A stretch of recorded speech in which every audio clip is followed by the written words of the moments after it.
उत्कृष्ट भावना आहेत. मी काल अजितदादांकडे जो पक्षामध्ये प्रवेश केला, दादांनी माझा प्रवेश घडून आणला.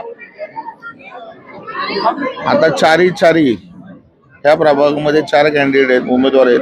चारी 100% निवडून आणणार. अजितदादांनी डब्बू आसवानी माझी उमेदवारी आता फायनल केलेली आहे. 2 महिलांची उमेदवारी फायनल करायची आहे. दादा म्हणले मी तो स्वतः निर्णय घेणार आहे.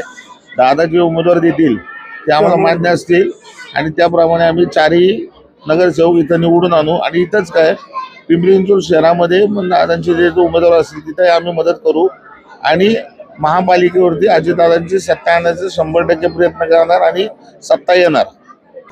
शिकार बोलायची गरज नाही. आम्हाला फक्त लोकांना काम करायचं, विकासावर लक्ष द्यायचं आणि लोकांना आम्हाला प्रेम केलेलं आहे म्हणून आम्ही निवडून आलोय. आता 2 वाघ तुम्ही म्हणतात, आमचा एकच आहे.